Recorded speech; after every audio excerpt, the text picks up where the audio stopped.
Assalamualaikum warahmatullahi wabarakatuh. Alhamdulillah, nahmaduhu subhanahu wa ta'ala wa nashkuruh wa nusnihi wa nukabbiruh. Ashhadu an la ilaha illallah wahdahu la syarika lah,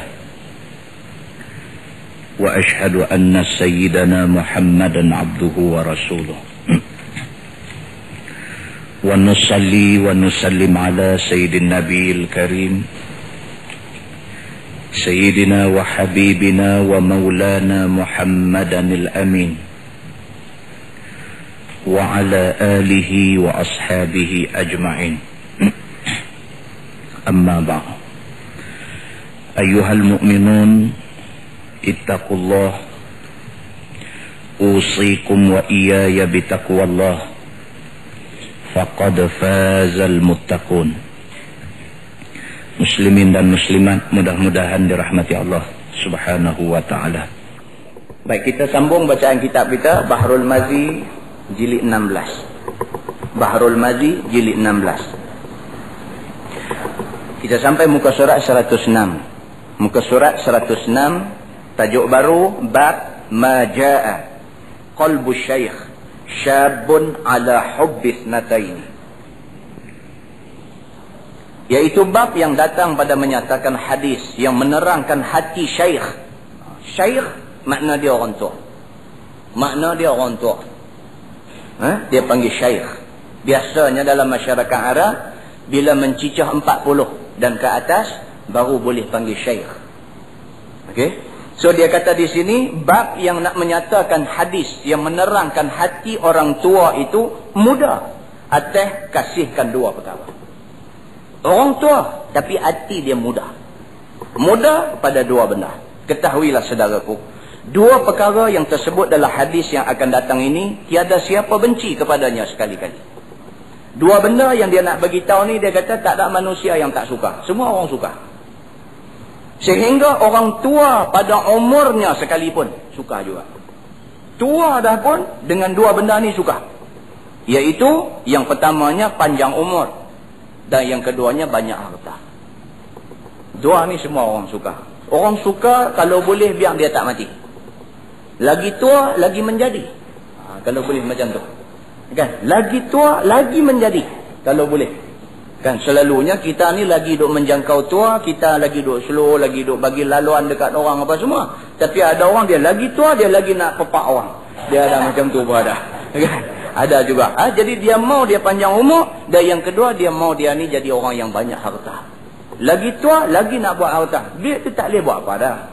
Dah, kita ni umur makin duk naik. Mai raya tak buat baju raya dah. Dia tak boleh. Kan kita pun duk berebut baju raya sama. Dah. Siapa pun lagu tu lah. Umur makin duk meningkat, anak makin duk ada ramai. Mai bulan puasa, sebelum puasa, mai bulan puasa, kita duk fikir nak buat baju untuk anak-anak je. Sampai kadang-kadang terlupa baju raya kita tak buat. Pasal apa? Pasal kita orang tua. Tak ada nak gelut sangat dah. Jenis-jenis macam tu tak gelut sangat dah. Orang tua memang macam tu keadaan dia. Makan apa, semua pun tak apa nak gelut mana ada jadi ya. Lagu tu aja. Biasanya orang tua macam tu. Kan? Tapi kalau sekiranya jadi orang tua lagi duk gelut, duk cengkuih harta, duk ambil, nak buat apa? Nak buat apa harta ni? Tak boleh buat apa. Mati bawa balik kain kapan tu aja. Cukuplah. Takat mana ada tu cukuplah. Jangan sampai tamak haloba, jangan tak elok sangat nampak. Macam tu.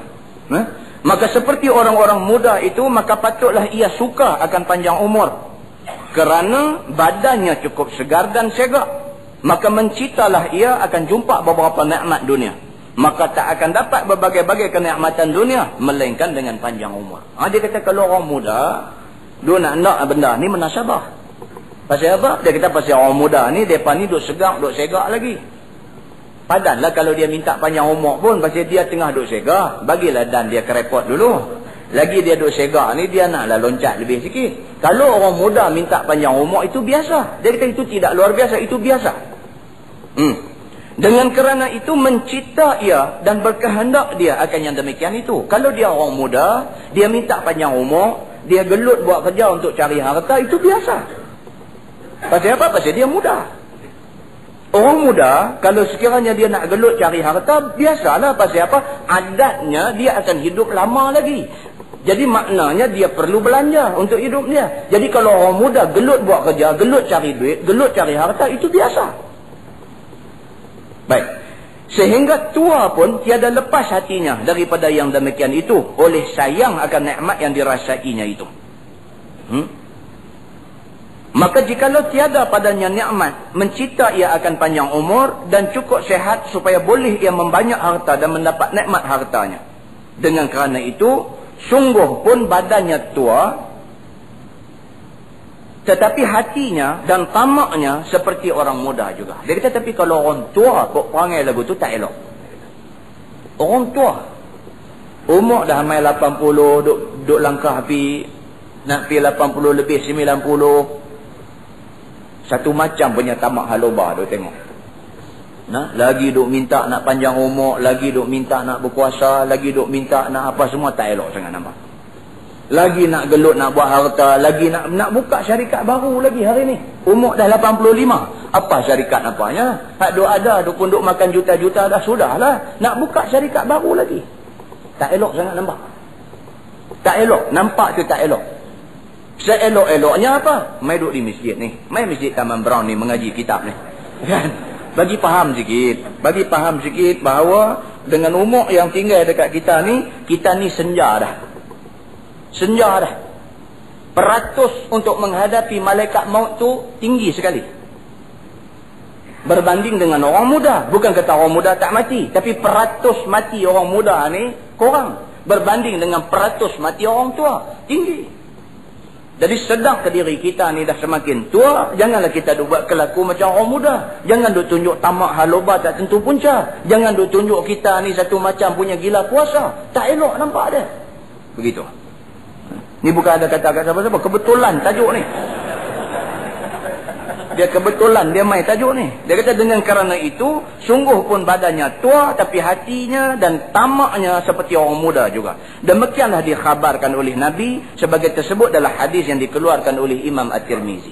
Hadisnya an Abi Hurairah radhiyallahu anhu, anna an-nabiy sallallahu alaihi wasallam qala, qalbu syekh syabun ala hubbi ithnataini, tulil hayah wa kasratil mal. Diriwayatkan daripada seorang sahabat Nabi sallallahu alaihi wasallam, namanya Abi Hurairah radhiyallahu anhu, bahwasanya Nabi sallallahu alaihi wasallam bersabda, ia bermula hati orang tua itu muda ia atas kasihkan dua perkara, iaitu panjang hayatnya dan juga banyak hartanya. Kata At-Tirmizi, ini hadis hasan lagi sahih. Memang betul lagu tu rupanya. Nabi beritahu. Jadi bila Nabi beritahu ni, maknanya ilham Allah kepada dia, sehingga dia beritahu pada kita. Maknanya kalau benda tu ilham daripada Allah, benda tu betul. Benda tu betul. Jadi kita ni bila dah baca hadis ni, ambil iktibar. Jangan hari ni kita duk tengok orang macam tu, esok mai ke kita pun perangai macam tu. Tak elok. Umur dah sampai 70 lebih, 80 lebih, duk berebut harta pesaka lagi. Uduh perangai nampak. Uduh. Kita dah 70 lebih dah. Hidup asah parang kerana berebut harta pesaka. Tak elok sangat nampak. Duk naik turun mahkamah. Kis apa? Kis tuntutan harta. Tak elok sangat nampak. Dengan umur yang Tuhan bagi ke kita ni, senja dah. Nak masuk maghrib dah. Maknanya malam boleh berlabuh pada bila-bila masa. Dengan umur yang Tuhan bagi tu, tolak pergi ke tepi bang. KIV bang, semua dunia-dunia ni, kita perbetih akhirat kita dulu. Nah, baik, masalah. Lobakan harta dan panjang umur. Sesungguhnya telah dikatakan di atas tadi akan dua perkara yang semua orang suka kepada dia. Yakni sukakan panjang umur dan sukakan banyak harta.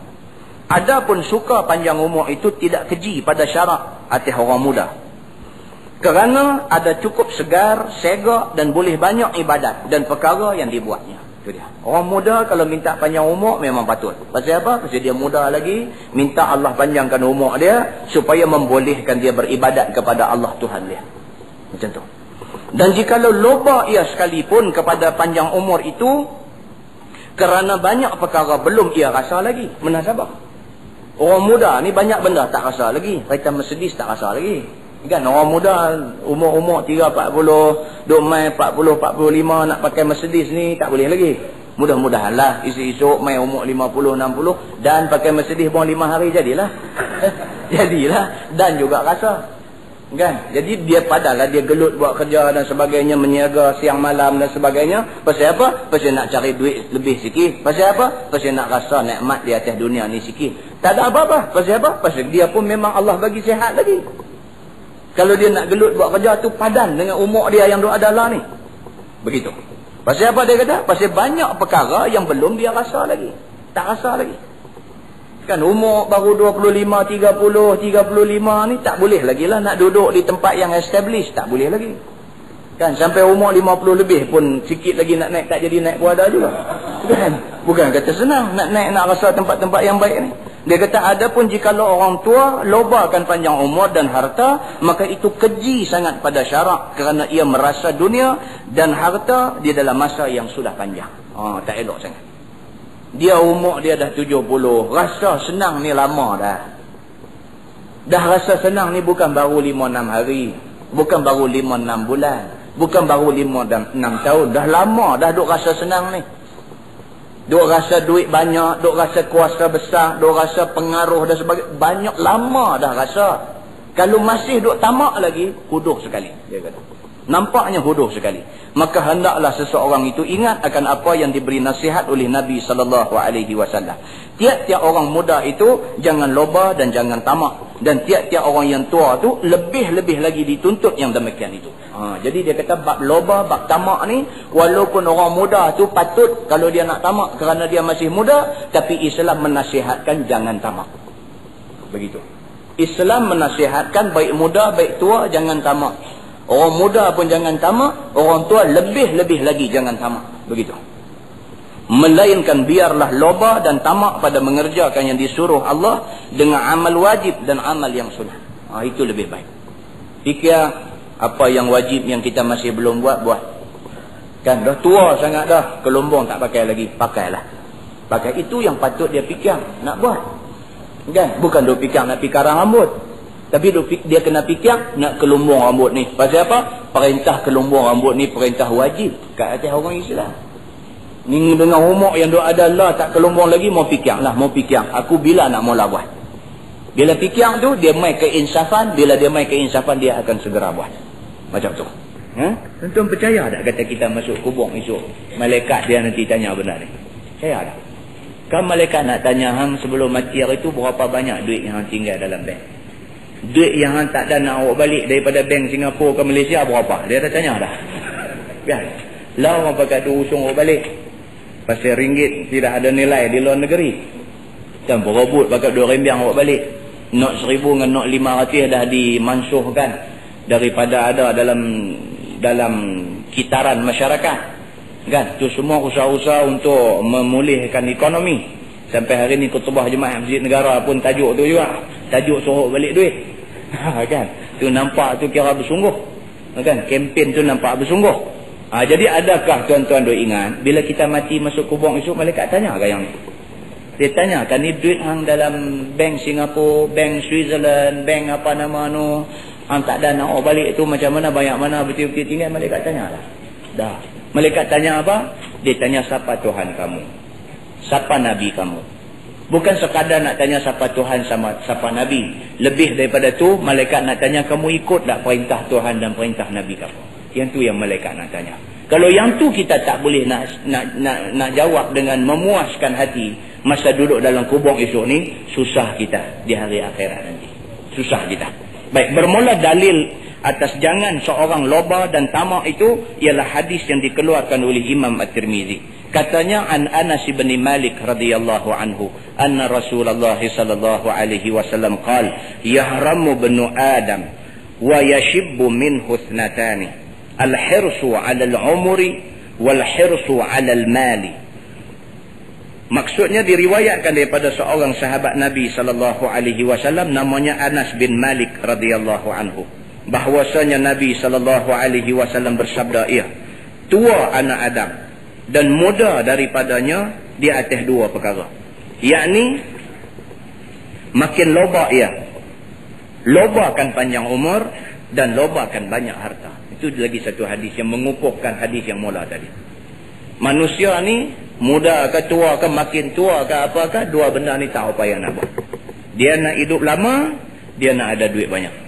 Inilah keburukan yang ada dalam diri manusia ni. Kata At-Tirmizi, ini hadis sahih, dia kata. Tajuk baru, bab ma jaa fi zahadati fid dunya. Itu bab yang datang pada menyatakan hadis yang membicarakan bencikan dunia. Nak jumpa pula tajuk malam ni, dia kata dunia ni kita kena benci. Ketahuilah saudaraku, bermula bencikan dunia dan tidak berkehendak kepadanya, itu satu martabat yang mulia daripada beberapa martabat orang yang ahli ibadah. Mulia. Sifat benci kepada dunia ni mulia. Maka ialah menyebabkan kasih kepada Allah. Itu dia. Bila kita tak suka dengan dunia, kita ada banyak masa untuk dekati Allah. Yang kita duk jadi jauh dengan Allah ni pasal apa? Pasal kita duk kalut dengan dunia. Kan? Hati kita ni Tuhan bagi jadi satu aja. Ma ja'alallahu li rajulin min qalbaini fi jawfi. Allah kata dalam Quran, Allah tidak jadikan kepada manusia dua hati di dalam dada dia. Tak ada. Hati kita satu aja. Kalau kita berat kepada dunia, sudah tentulah akhirat kita dia jadi arai banyak. Kalau kita berat dengan akhirat, dunia kita ada masalah sikit. Dia mesti macam tu. Dia mesti macam tu. Tak boleh dua-dua sekali excellent. Mustahil nampaknya. Mustahil. Dia kata macam tu. Dan menyenangkan hati. Dan mendatangkan bagi yang bencikan dunia itu adalah kebajikan. Dan tertolak daripada kemudaratan. Dan memasukkan ke dalam syurga. Maka telah diberitahu oleh ulama akan pengenalan zuhud atau bencikan dunia itu dengan katanya, ialah tidak berkehendak akan barang yang lebih atas hajat daripada rezeki yang halal. Kita tidak mengutamakan dunia. Dia kata dia boleh menghasilkan tenang dalam hati. Tidak boleh. Kita kalau kita duk fikir dunia, dunia ni apa? Dunia ni benda yang palsu, yang bersifat sementara. Kan? Yang tu dunia. Akhirat ni benda yang hakiki dan dia kekal selama-lama. Itu akhirat. Dunia ni palsu. Contoh dia apa? Contoh dunia, kadang-kadang benda agama dia boleh jadi dunia. Kadang-kadang benda agama boleh jadi dunia. Ceramah agama, ni benda agama. Tapi bila duk kalut dengan envelope orang bagi, jadi dunia. Nah, macam tu aja. Macam tu aja. Bila kita duk kalut, duk jadi raplah dengan envelope orang nak bagi ni, dia jadi dunia. Bukan susah. Kita nak gelencong, nak jadi benda hak betul-betul yang nak dapat pahala besar, tapi jadi tak ada pahala. Bukan susah nak jadi lagu tu. Senang aja. Di Mekah buat haji. Itu akhirat tu. Bukan sahaja dia perintah wajib, bahkan dia menjanjikan pahala yang cukup besar. Tapi kalau dia pergi Mekah dengan tujuan untuk bawa balik title haji, tak ada apa. Entah percaya tak bahawa ramai orang Melayu kita pergi Mekah buat haji kerana title. Kerana title. Jadi apabila kita pergi ke Mekah, kita buat haji bukan kerana ini perintah wajib yang Allah fardukan kepada kita. Walillahi 'alan nasi hajjul bait man istata'a ilaihi sabila.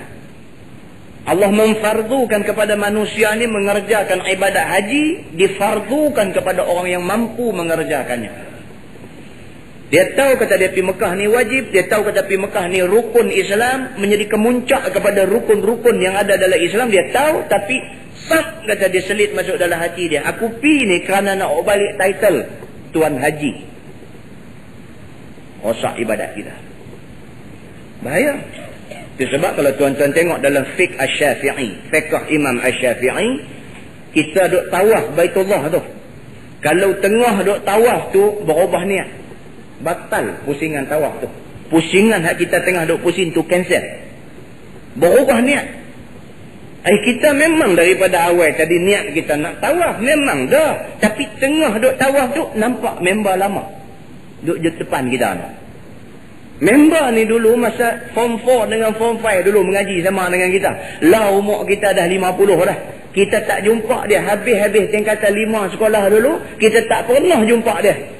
Tak tahu nak ditakdirkan Allah Tuhan Maha Kaya, pergi jumpa masa tengah tawaf. Ai, nampak dia. Ai. Laju sikit je. Tawaf, duk tawaf juga, tapi laju sikit pasal apa? Nak pergi dekat dia. Berubah niat. Berubah niat. Di sisi fiqh Imam Asy-Syafi'i, Imam Syafi'i kata batal pusingan tu. Pasal apa? Tawaf kamu tu sudah tidak kerana Allah, tapi tawaf kamu tu sudah berubah niat kerana nak kejar kawan yang duduk di depan tu. Kalau dalam bab tawaf yang kecil itu boleh membatalkan pusingan tu, takkan dalam soal hidup beribadat kita ni tak boleh terbatal. Kita betul-betul kita kata kita mai ceramah ni kerana ini tuntutan agama. Allah suruh kita berdakwah, balighu anni walau ayah, sampaikan daripada aku walaupun sepotong ayat. Betul-betul kita duk pegang yang tu. Lama kelamaan makin terkenai, sambutan makin baik, orang makin duk sanjung, dia terlupa. Dia dah terkona dah. Dia punya niat tu dah terkona dah. Dia pergi ke mana? Dia mau sanjungan. Dia pergi ke mana? Dia mau pujian. Dia pergi ke mana? Dia habis. Rosak ibadat yang dia buat. Benda tu zahir nampaknya ibadat, di sisi Allah Subhanahu wa taala terbatal pahala ibadat itu. Tuan tak takut benda macam ni? Sahabat Nabi pernah turun pergi berperang bersama dengan Nabi sallallahu alaihi wasallam. Tiba-tiba bila dah mati dia, Nabi sallallahu alaihi wasallam kata dia ni tidak syahid. Sahabat tanya pasal apa? Pasal apa dia tidak syahid? Sedangkan tadi masa peperangan tengah duk rancak berjalan, dia ni dilihat, dia ni diperhatikan oleh sahabat lain sebagai satu orang yang bermati-matian di dalam medan jihad itu. Pasal apa Rasulullah kata dia ni tidak syahid? Nabi SAW kata dia berperang, dia bermati-matian supaya orang kata dia ni jari'un, dia ni berani. Allah Subhanahu wa taala Tuhan yang Maha mengetahui. Tuhan bukan tengok hak dia duk gelut perang tu. Tuhan tengok pergi sampai ke hati dia. Rupa-rupanya dia masa duduk dalam suasana perang tengah duk sengit tu, dalam keadaan tu hati dia sudah twist pergi ke lain. Hati dia sudah ingat kata aku nak tunjuk kata aku berani di kalangan kawan-kawan aku. Mati dia di sisi Allah tidak syahid. Tak takutlah? Muslimin dan muslimat yang dirahmati Allah SWT. Itu sebab kita belajar ni, kita belajar bukan sekadar untuk mencedok ilmu. Kita belajar ni bukan sekadar untuk menimba ilmu. Kita belajar ni bukan sekadar untuk berdebat ilmu. Kita belajar ni bukan sekadar untuk bagi tahu dekat orang bahawa kita banyak ilmu. Tapi kita belajar ni dengan tujuan nak perbetul benda-benda yang boleh menggelencongkan kita daripada niat mencari keredaan Allah Subhanahu wa taala. Susah tuan-tuan. Itu sebab kita saban hari, tiap-tiap hari kena minta doa dekat Tuhan, minta kepada Allah Subhanahu wa taala supaya apa juga tindak tanduk, apa juga tingkah laku, apa juga cakap, apa juga gerak hati kita, biarlah kita base di atas nak mencari keredaan Allah Subhanahu wa taala. Macam tu. Kena macam tu. Nah, takut tuan-tuan dengan benda-benda yang macam ni. Jadi inilah yang dia nak bagi tahu. Dia kata kadang-kadang dia nak menjelaskan tentang soal az-zahadah, tentang soal zuhud, tentang soal dunia tidak memberi bekas di hati. Sayyidina Abu Bakar As-Siddiq, Sayyidina Umar Al-Khattab, Sayyidina Uthman Ibn Affan, Abdul Rahman bin Auf dan lain-lain lagi. Mereka ni adalah sahabat-sahabat Nabi yang mereka ni adalah saudagar yang kaya zaman Nabi. Tetapi mereka ni zahid di sisi Allah Subhanahu wa taala. Mereka ni zahid, orang-orang yang zuhud di sisi Allah. Walaupun duit banyak, harta banyak, perniagaan besar dan sebagainya, tetapi hati mereka tidak tertawan dengan kekayaan itu. Tetapi mereka ni bila-bila masa Nabi sebut aja kata Islam perlu duit untuk belanja, mereka orang yang mula-mula bawa keluar duit. Itu menunjukkan bahawa duit tidak memberi bekas di hati dia. Kita kalau orang minta duit fikir banyak kali. Orang main minta duit, fikir banyak kali. Kita abang kata saya ni kalau tekan nak kawan boleh. Kalau main duk buat nak pinjam duit ni saya tak seronok. Pasal apa? Kita susah bila nak bagi duit ke orang. Pasal apa? Pasal duit memberi bekas di hati kita. Kita melihat bagi ke orang tu sebagai satu kerugian. Kita melihat bagi duit ke orang tu sebagai satu benda yang tidak membawa pulangan besar untuk kita. Sebab kita melihat dari sudut dunia. Kita tidak melihat dari sudut akhirat. Dia cakap lah benda ni siapa pun macam tu. Dia cakap anak penakan kita sendiri nak masuk universiti tak ada duit. Abang kita, adik kita mai jumpa kita, dia tahu kita ni ada duit sikit, dia mai kat kita duk cerita. Dia duk cerita tu faham lah, kata dia nak minta tolong. Cuma dia tak sebut pada mulut dia kata dia nak minta tolong. Tapi dia mai duk cerita, kata anak abang dapat masuk universiti ni, nak kena sekali gue nak kena 6,000 ni, abang pun tak ada duit lah, tak tahu nak pergi cari mana tau. Duk nampak cara ni, kalau dia ni kalau tak ada duit juga, abang ingat tak bagi dia mengaji lah. Faham lah, kata dia nak mai minta kita tolong. Kita pergi duk buat mangkuk tak faham pula. Pasal apa? Pasal duit memberi bekas di hati kita. Duit tu memberi bekas. Kita duk rasa kalau aku bagi kat dia ni, rugi aku. Dia ni harus tak bayar. Kita duk baca lagu tu. Kita tak baca bila kita bagi tu Allah bayar dah kat kita. Tak baca aku tu. Betul tuan-tuan? Kalau tak mau tolong orang lain, pasal apa? Pasal orang lain kita tak kenal. Satu pasal jugalah ulak ayak pun banyak jugalah ni. Dia mai buka tajuk depan kita. Dia mai buat sedih lap ayak mata nak habis lengan baju sebelah pun ada juga. Rupa-rupanya mai perkenal kita. Hak macam tu pun ada. Ni adik-beradik. Kita kenal dia keluar satu perut. Daripada perut mak kita tu lah. Dia takkan kita tak percaya. Abang kita kenal daripada kita mula-mula lahir ni, kita kenal dia sampai hari ni anak sulung dia masuk universiti. Kita kenal dia berapa punya lama. Hati budi dia kita kenal. Kita tahu dia ni bukan ada nak ambil kesempatan nak buat nayang kita. Kita tahu dia ni memang jujur. Dia ni memang betul-betul tersepit nak minta bantuan kita. Kita boleh jawab kat dia. Kata saya pun duit baru aja bagi depa pinjam baru ni. Walhal kita ada duit. Pasal apa? Pasal kita tidak zuhud di sisi Allah. Zuhud bukanlah diartikan sebagai tinggal habis dunia tunggal langgang pergi duduk atas gunung cerai. Bukan macam tu. Zuhud ni bukan kata zuhud ni tinggal habis semua, tinggal tunggi langgang rumah, anak bini nak ragu rumput makan ke apa punya pasal. Aku tak maulah dunia-dunia ni semua. Aku galah kain pelekat satu bungkus, naik tidur betapa atas gunung cerai, hidup makan roti di sana. Bukan itu zuhud.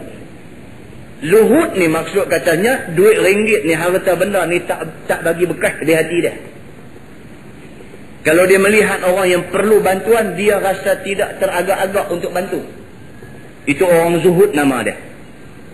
Dia kaya. Dia bukan orang yang miskin papa kedana. Dia kaya. Tapi kekayaan itu tidak menyebabkan dia terhalang daripada nak buat baik di sisi Allah Subhanahu wa ta'ala. Baik. Dia kata, dan ada tersebut dalam hadis Nabi SAW yang berkhabarkan kepada kita hakikat zuhud ataupun benci dunia itu. Iaitu hadis yang dikeluarkan oleh Imam At-Tirmizi dengan katanya an Abi Dzarrin radhiyallahu anhu anin Nabi SAW qala az-zahadatu fid dunya laysat bitahrimil halal wala ida'atil mal walakin az-zahadatu fid dunya an la takuna bima fi yadaik awsaqa mimma fi yadayillah. Diriwayatkan daripada seorang sahabat Nabi sallallahu alaihi wasallam namanya Abu Dzar radhiyallahu anhu. Ni Abu Dzar ni memang bapa zuhud. Bapa zuhud di zaman Nabi. Abu Dzar ni sampai tak ada apa. Sampai mati dia tak ada kain nak kafan. Itu dia. Bukan kerana dia tak buat kerja, bukan kerana dia tak ada duit. Dia buat kerja, dia ada duit. Duit pegang sat aja dia bagi ke orang. Yang kata Abu Dzar ni, dia sampai macam tu. Nabi pun tak suruh macam tu. Tapi dia ni takut dia kepada Allah ni sampai peringkat tu. Sampai peringkat dia rasa apa pun tak boleh ada kat dia. Kena bagi ke orang semua. Dia rasa macam tu. Nabi tak suruh macam tu. Tapi dia tu, tahap takwa dia tu sampai macam tu. Dia takut ni nak simpan jenis-jenis benda yang bernilai ni, emas, perak, duit ringgit ni, dia takut nak simpan di rumah dia. Pasal apa? Pasal dia takut dia ada simpan duit, ada orang yang tak ada benda nak makan. Dia takut macam tu. Lalu bila dia jumpa orang, dia tengok kawan tu atas bawah, dia duk nampak kawan ni susah, tak ada duit, dia bagi duit dah. Sehingga kan tak pernah kekal satu dirham di dalam tangan dia. Tak pernah. Melainkan disedekahkan semua sekali. Ni yang kata Abu Dzar yang meriwayatkan hadis yang kita duk baca ni. Sehingga kan waktu nak mati dia tu tak ada apa. Nak beli kain, nak kapan dia tu pun kain, duit tak ada nak beli kain. Sampai menangis bini ni kerana melihat suami yang begitu sekali tak ada apa di atas dunia ni. Itu dia. Pasal apa? Allah Subhanahu wa ta'ala sebut dalam Quran, Manusia yang paling baik itu ialah manusia yang sedekahkan apa yang dia paling sayang. Dalam hidup dia tak ada apa yang dia sayang. Apa yang dia sayang? Kain baju yang ada pun tu aja yang ada kat dia. Tak ada yang lain. Kalau dia bagi, dia tak ada apa nak pakai. Maka itulah selain yang dia pakai. Tinggal yang dia sayang ni duit aja. Kalau dia buat kerja dapat duit, duit itulah yang dia sayang. Yang tu bagi kat orang. Abu Zar Al-Ghifari. Tuan-tuan pernah tahu tak Abu Zar ni siapa? Abu Zar, dia ni qati'ut tariq. Dia ni penyamun di tengah jalan. Sebelum masuk Islam dulu. Kerja dia, qati'ut tariq. Kerja dia, samun orang yang duk ni. Kabilah-kabilah yang duk bawa barang dagangan. Daripada Mekah nak pergi ke Syam apa semua ni. Rombongan unta yang duk bawa dagangan tu. Yang tu, dia nanti sabotaj lepas. Dia nanti serbu pi, rampas samun harta benda orang. Kenal dengan Nabi SAW. Perkenalan dengan Nabi itu mengubah 100% hidup dia. Daripada satu orang penyamun yang tidak kenal hati budi, yang tidak ada peri kemanusiaan, hidupnya macam binatang masa itu. Bahkan lebih ganas daripada binatang. Dia bukan samun saja, bahkan dia akan buat apa sahaja untuk menjayakan niat dia untuk ambil harta orang. Yang kata Abu Zar Al-Ghifari ni. Satu hari bertemu Nabi SAW. Nabi kata ke dia, kalau kamu masuk Islam, kamu akan jadi orang yang cukup baik dalam Islam. Cukup dengan kalimah itu. Mengubah keyakinan dia dalam hidup dia. Mukjizat Nabi SAW. Terus serah diri, surrender dekat Nabi. Jadi khadam, serah diri pada Nabi. Nabi nak suruh buat apa? Siang, malam, pagi, petang, habang saja dia akan buat. Abu Zar Al-Ghifari. Diterbiah daripada Nabi SAW. Menerima terbiah direct daripada Nabi. Lalu akhirnya Abu Zar Al-Ghifari jadi macam yang kita kata tadi. Tak peduli tentang hidup dia sendiri. Bahkan dia hanya fikir nak abdi diri kepada Allah Subhanahu Wa Taala. Itu dia. Baik, kita boleh cerita aja pasal dia. Kita tak boleh pergi tangga tu. Tak boleh pergi. Takut kita. Kita dengar pun takut dah. Kita dengar bagi Abu Zar seorang sudah. Kita nanti kata lagu tu. Pasal apa? Pasal kita tidak ada zuhud dalam hati kita. Tak ada. Tak ada.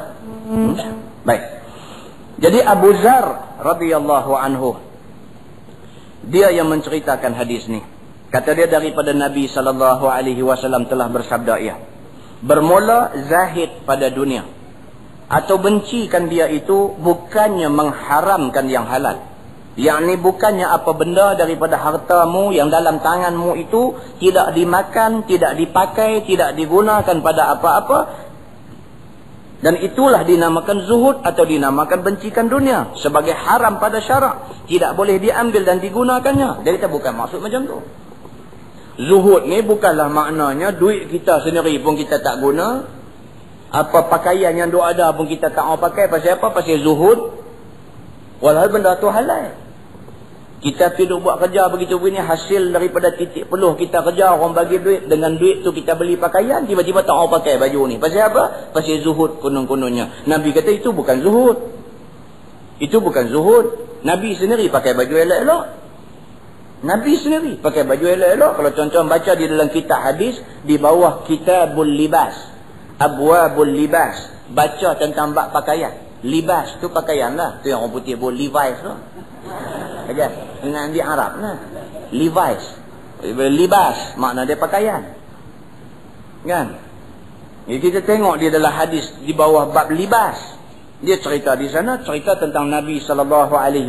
Satu orang manusia yang suka berpakaian elok.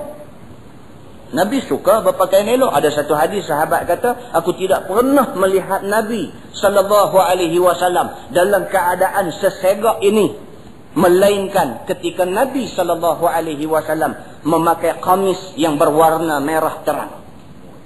Kasar Nabi pun. Jubah merah terang. Saya pun nak buat 2-3 kali dah. Orang kata jangan. Nak buat dah. Dia kata tu buat pelik lagu tu. Dia kata, kita kata pelik apa ni? Buka hadis tunjuk kalian ni dia. Nabi pakai jubah merah. Dia kata bagi Nabi pakai sudah. Dia kata. Pasal apa dalam masyarakat Melayu kita ni lagu duk buah merah ni kira kasar lah kan.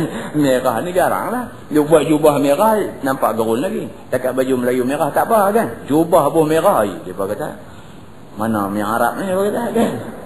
Rasulullah sallallahu alaihi wasallam sabit dengan hadis, dia biasa memakai jubah merah, kamis yang berwarna merah terang. Dan sahabat yang meriwayatkan hadis ni kata, aku tidak pernah melihat Nabi setampan itu, sesegak itu, melainkan pada hari Nabi pakai jubah yang color merah terang ni. Maknanya hadis itu juga membawa maksud kepada kita bahawa Nabi sallallahu alaihi wasallam dia particular juga pakaiannya. Particular. Dipastikan pakaian dia tu bersih, orang tengok selesa biji mata dan sedap orang duduk dekat dia. Nabi SAW di antara fitrah Nabi apa dia? Watta'atur, dia kata, dan Nabi ini suka beratar-atar, berwangi-wangian. Tidak pernah orang duduk sebelah Nabi, mendekati Nabi pada satu ketika yang Nabi tidak berbau wangi. Tak pernah. Melainkan sahabat ni sampai mereka pun heran. Tidak pernah mereka dapati Nabi satu hari tak bau wangi. Wangi semedang Nabi ni. Kan? Kita ni hapak semedang. Lagu nak main masjid aja baru duduk lumak minyak atar buah tanah sikit pun wangi sikit. Waktu lain busuk. Nabi SAW tak. Jadi adakah orang yang pakai pakaian yang elok-elok, bersih, wangi-wangian dan sebagainya, orang ni tidak zuhud? Kalau kita kata dia ni nampak mengebat satu macam ni, tak ada, dia ni tak ada zuhud, tak betul. Tak betul. Tafsiran kita tidak seperti yang ditafsirkan oleh Nabi. Benda tu halal. Pakai pakaian bersih itu bukan cakap halal, dituntut. Pakai baju baru dituntut. Lebih-lebih lagi pada hari raya, dituntut pakai baju baru. Jadi Islam menuntut benda-benda yang macam ni. Islam mau kebersihan, Islam mau kecantikan. Innallaha ta'ala tayyibun la yaqbalu illa tayyiba. Allah Ta'ala tu maha baik, Allah tidak akan terima melainkan yang baik-baik. Jadi macam tu. Jadi maknanya orang yang pakai pakaian yang baik-baik, mempunyai benda yang baik-baik, orang yang macam ni kita nak kata dia tak zuhud, tak boleh. Kerana itu dituntut oleh agama. Macam tu. Baik. Dia kata di situ, dan juga bukannya zuhud pada dunia ataupun bencikan dia itu, iaitu tiada dinafkahkan harta itu pada apa-apa. Itu pun bukanlah makna kata zuhud. Ada harta benda semua duk taruh, tidak dinafkahkan, tidak dibelanjakan. Sampai anak pergi sekolah pakai kasut terbelah, nampak jari keluar 5 jari di depan. Anak mai abang kata, bapak kasut terkoyak teruk ni. Dia kata, hang pakailah zuhud nama dia tu. Kata, jahanam budak ni. Kan sampai tak mau nak belanja duit. Pasal apa? Takut saat ni duduk beli kasut baru, saat ni tak zuhud. Tak kena. Dia kata, kita kena belanja. Dan tetapinya zahadah pada dunia dan bencikan dia itu bahawa tiada ada engkau lebih percayakan dengan barang yang di tangan kamu daripada barang yang di dalam tangan kudrat Allah Subhanahu wa taala. Yang tu makna zuhud. Zuhud ni apa dia? Zuhud ni kita tidak boleh overconfident. Apa yang dok ada kat kita hari ni cukup. Siapa pun tak boleh buat apa kat kita. Sebaliknya kita sepatutnya kena percaya ketentuan Allah Subhanahu wa taala mengatasi segala-gala. Dia boleh jadi dalam masa 2 hari. Boleh jadi daripada orang yang ada cukup banyak kuasa sampai jadi orang yang betul-betul tak ada apa. Sama sehari. Baru tadi pukul 5 ada kuasa. 5.30 sudah tak ada kuasa. Dia boleh jadi. Kan? Amboi, dia kira nak kona kot tu saja. Pasal apa? Pasal bila kita kona kot tu, kita lebih nampak lagi contoh tu. Bukan? Kita, bukan kata kita, tuan tubuh tu pun tak sangka. Bukan kata kita tak sangka, kita memang tak sangka. Tuan tubuh tu, kawan hak kena tu pun sendiri tak sangka. Dia kena hari Rabu, hari Selasa dia pun tak sangka. Hari Selasa dia duk ingat, tak apa lagi lah. Mai hari Rabu pagi duk kata okey lagi. Mai petang hari KO dah. Itu dia nak kata tu, kita kena zuhud. Kita kena zuhud, kita tak boleh kira punya. Ni tengah duk sihat ni, tak lagi mati boleh jadi. Jangan cakap benar ni, jangan cakap. Bila kita duk ingat macam tu, bermakna kita zuhud. Bermakna kita zuhud. Hari ni kita orang yang ada position. Belum tentu esok pagi kita masih ada position. Belum tentu. Macam-macam cara Tuhan boleh lucutkan kita daripada position tu. Macam-macam cara. Tuhan boleh guna orang untuk melucutkan kita. Tuhan boleh guna penyakit untuk melucutkan kita. Tuhan boleh guna kematian untuk melucutkan kita daripada apa yang kita duk pegang lah ni. Tuhan boleh guna apa juga. Jadi kita tidak boleh terlalu siqah, terlalu percaya bahawa apa yang ada kat kita ni menentukan segala-galanya. Tetapi kita kena percaya apa yang ada di dalam kudrat Allah dan iradat Allah itu yang menentukan nasib kita. Maka orang yang ingat macam ni, orang ni zuhud. Nampak? Macam tu tafsiran agama tentang zuhud. Yakni apa harta dan apa milik yang ada dalam tangan kamu, itulah yang tiada bergantung hatimu padanya. Apa juga ada kat kita lah ni, kita jangan terlampau nak confident sangat. Over confident tak boleh. Tak boleh. Tu ingat kata tak apa, kalau jadi apa pun saya adalah saving tabung haji ada 2 million. Ya. Okeylah, kalau jadi apa mai kelang kabut apa pun bolehlah. 2 million bolehlah sebulan 20,000. Cakap pun duk tengok gini kan. Lepas tu tak campur hak bubur rata-rata sikit sebanyak lagi. Bolehlah. Dia kata gedebuk-gedebak plus minus. Bolehlah sebulan nanti 30-40,000 macam tu ada lah. Jangan cakap macam tu. Jangan cakap macam tu. Satu malam ni orang usung pergi Gleneagles duk keras kediang atas katil ni.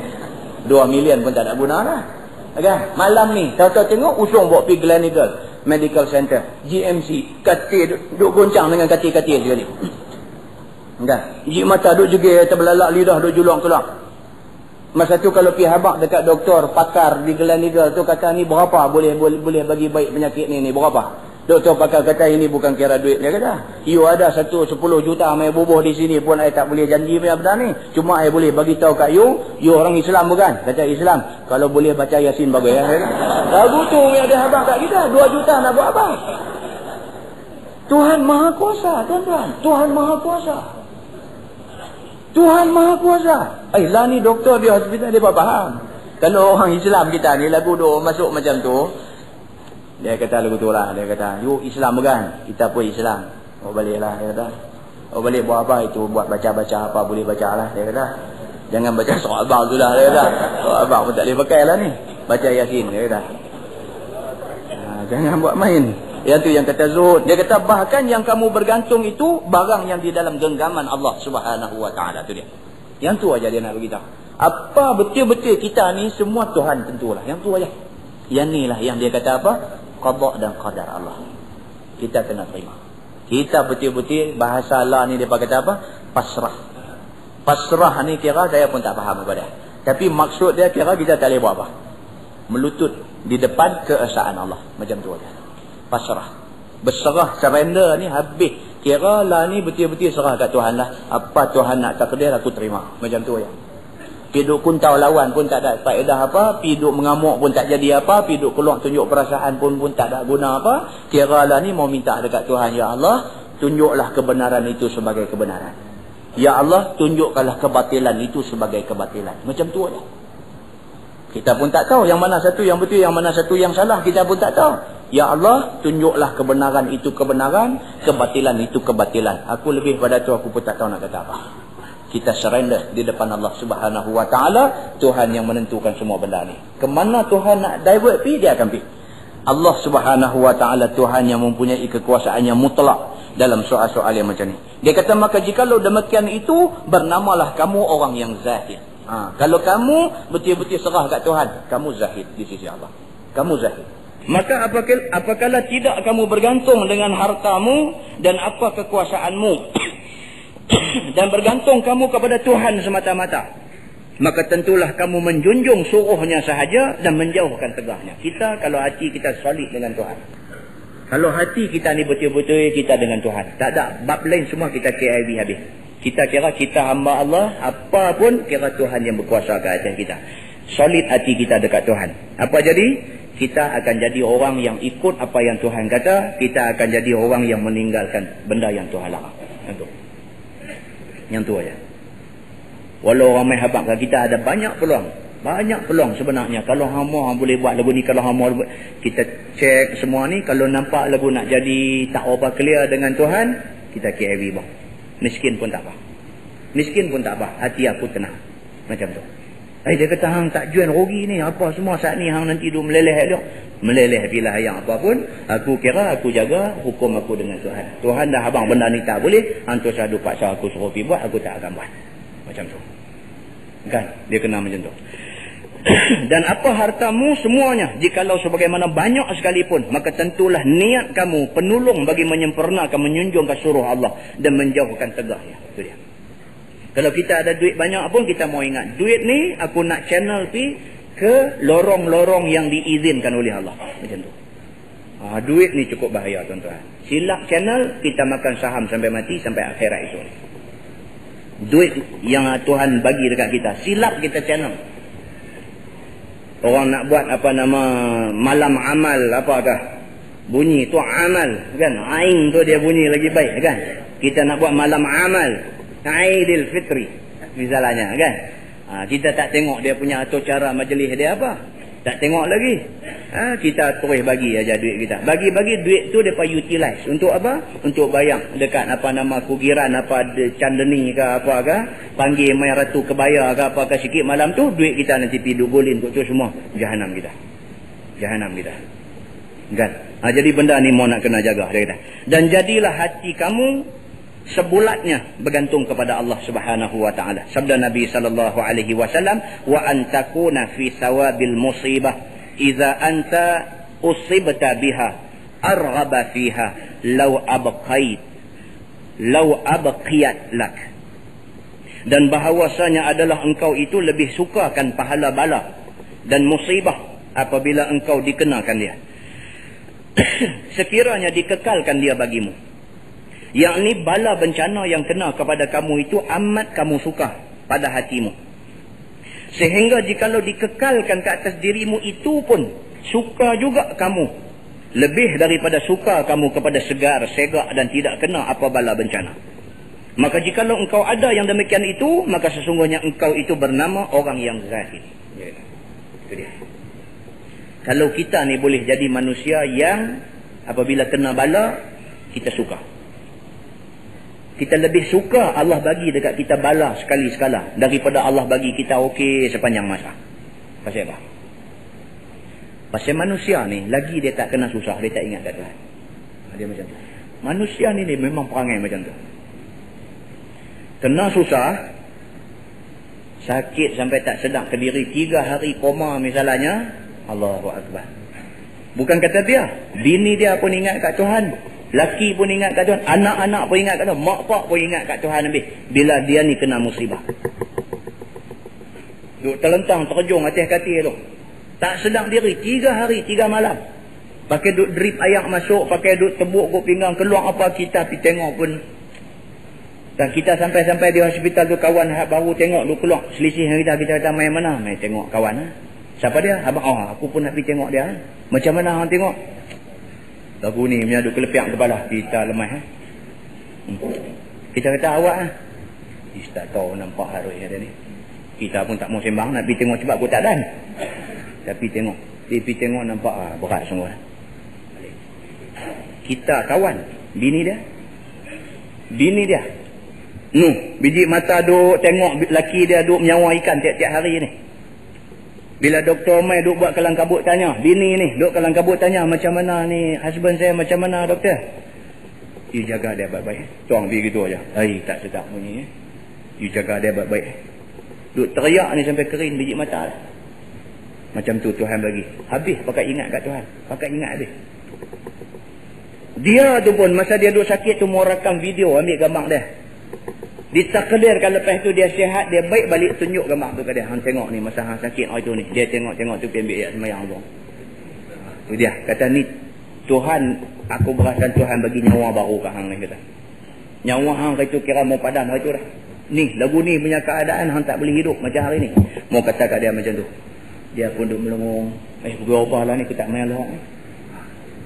Bila dia main susah, dia main sakit, dia teringat kat Tuhan. Berbanding dengan orang yang Tuhan tak bagi sakit, sihat, minum marak ni sekali 5 botol dia sapu, guru habis botol, guru 5 botol, bangkit jalan, lori langgar jatuh terguling, bangkit balik rumah, tak jadi apa dia ni. Tak ingat dia kat Tuhan, tak ingat. Lihat nyawa orang macam ni dalam duk mabuk tu, lori langgar, boom, tergolek jatuh pergi dalam parit tu. Kita kata habis dah orang tu ni, tengok merangkak naik buat dak balik dah rumah lagi. Dia tak sakit, Tuhan tak bagi dia sakit, dia tak pernah pun sakit. Dia tak ingat Tuhan itulah. Kata kena jatuh di dalam parit tu, sengak pipi cari tak ada. Tadi jatuh tadi parit hanyut di ujung tu dah. Angkat di sana, angkat dengan darah pecah, kepala duk meleleh apa semua. Masuk di hospital dengan keadaan teruk macam tu, harus dia berubah. Orang duk main tengok dia pun duk kata kat dia, kata hang ni saja Tuhan bagi peluang untuk hang bertobat ni. Dia pun duk dengar hari ni orang main kata, esok orang lain pula main kata lagu tu, hang ni saja Tuhan sebenarnya sayang kat hang. Kalau dia bagi hang padam pi hari tu ni, hang susah banyak, hang nak jawab apa depan Tuhan. Hang lepas ni kena syukur dekat Tuhan, hang kena semayang apa semua. Mudah-mudahan 10 orang main duk kata macam tu, 15 orang main duk kata macam tu, 20 orang main duk kata macam tu. Esok apabila discharge daripada hospital, dia balik-balik pelan-pelan pergi kedai buku, beli buku panduan semayang. Balik duk baca pelan-pelan seorang-seorang dia. Tanya bini dia, tanya pelan-pelan bini duk abang apa lebih kurang, pergi duk belajar semayang, kunci pintu bilik elok-elok, semayang, jangan bagi anak nampak malu. Pasal apa? Takut anak kata, bapak semayang lah ni. Kunci pintu elok-elok, semayang dalam. Kan? Cari anak main katok pintu tengah duk semayang, berhenti, sorok, ketayak, apa semua, buka, ada apa? Kata, tak apa, janji dia mau start perubahan. Tuan percaya tak ni contoh hak saya duk bawa ni jadi dalam masyarakat? Jangan duk tak percaya. Sebab kita bercakap berdasarkan cerita yang orang duk abang main. Mana benda ni memang jadi macam tu. Ada orang yang macam tu. Dia start macam tu. Sebelum daripada peristiwa yang menjadi turning point dia tu, dia ni satu orang yang tak boleh pakai langsung. Allah bagi dekat dia satu peristiwa. Sahabat saya dulu naik kereta, bini sebelah, anak 4-5 orang duduk di belakang, bawa kereta tengah hari rembang. Allah Tuhan Maha Kuasa look kata kelena jeremuh dengan lori tanah merah. Kata kena lori, kereta tu flat masuk di bawah lori tu. Anak mati seorang, 2 orang patah kaki, patah tangan, habis semua. Bini buta mata sebelah, dia patah kaki sebelah. Subhanallah. Sebulan tak sedar diri, dia hospital duduk terlentang sebulan tak sedar diri. Celek-celek mak mentua duduk tepi katil. Celek-celek tu mak mentua duduk tepi katil, berasa macam ingat lupa. Dia cerita sendiri pengalaman yang dia lalu. Mula sekali tanya bini dia mana. Mak mentua kata semua selamat. Kalau selamat mana dia? Ada sat lagi dia pamai kata. Tanya anak, ingat balik anak seorang-seorang. Sebut hak sulung, hak nombor 2, hak nombor 3, dia sebut. Mai tang anak hak mati tu mak mentua teriak. Tanya pasal apa teriak? Dah tak apalah, sehatlah. Dia selalu tanya benda-benda ni. Dia tanya, mati ke anak saya? Mak mentua dia selalu fikir benda tu lah. Mati ke anak saya? Berapa hari dah saya di sini? Sebulan tak sedar diri. Nak kata apa kat dia? Duk saat lagi petang baru bini mai naik kerusi roda. Bini mai naik kerusi roda, mata sebelah dah tak ada lah. Dia tengok keadaan bini macam tu, pegang bini pula tanya, anak kita ada semua ke? Dia duk mai guilty conscious. Dia rasa dia jadi punca ni, satu kereta ni. Muslimin dan muslimat yang dirahmati Allah sekalian. Ringkas cerita dia kata sampai habis discharge keluar hospital apa semua, baru tahu mati seorang anak dalam kemalangan tu. Dia dengan patah kaki, bini dengan buta mata, anak 2 orang patah kaki, tangan habis semua. Balik tidur berimpun, malam tu nak buat baca Yasin. Mudah-mudahan pahala bacaan ni bagilah dekat anak yang mati tu. Duk baca. Pegang buku Yasin, dia kata pegang basah lecun buku Yasin. Dia tak reti baca Quran sepatah tu. Bini boleh baca, anak-anak boleh baca, pakat baca, dia pegang depan anak, depan bini, depan Quran. Duk pegang tu, air mata duk turun. Basah lecun satu Quran. Tak buka, muka surat mana pun tak buka. Duk pegang lagu tu je. Dia main rasa bersalah, dia rasa malu dekat bini, malu dekat anak, malu dekat Allah. Dia main semua duk gulung masuk. Menangis, tak tahu nak kata apa. Saat lagi ustaz dia kata pakat duk lawan peluk ni, dengan bini, dengan anak duk peluk, duk teriak satu keluarga. Bermula daripada peristiwa tu, dia kata start daripada peristiwa tu, panggil ustaz main di rumah, ajak Quran kat dia, ajak daripada Alif Bata. Dia gigih tuan-tuan, dia belajar daripada Alif Bata tu, dia belajar sampai dia boleh baca Quran, sampai dia boleh hafal beberapa surah pendek dalam Quran, sampai dia boleh baca tulisan Jawi ni. Daripada tak erti apa langsung tu, berbekalkan rasa keinsafan dia tu, pasal jadi kemalangan tu. Dia main cerita kat kita, dia repeat cerita tu balik kat kita pun sambil teriak, sambil cerita, sambil teriak. Kita tak tahu nak fikir. Kita pun dia naik ketat satu macam lah. Dia dengar dia punya cerita. Allah Subhanahu Wa Taala boleh buat macam tu. Tuhan boleh buat. Kita jangan cakap. Itu sebab kadang-kadang musibah yang dia duk beritahu ni. Musibah ni kadang-kadang hikmah cukup besar di sebalik tu. Kita kalau tidak kena musibah, tak kena apa langsung, kita jadi lagu duk kalik, duk reput sorang-sorang lagu tu aja. Bila dia main satu macam punya musibah, satu macam punya ujian, satu macam punya balak duk main kat kita, masa tu baru kita sedang sikit, baru kita muhasabah balik, barulah kita usaha nak develop diri kita sendiri. So dia beritahu di sini, dia kata bahawa sesungguhnya pahala Allah bagi kepada orang yang ditimpa musibah itu.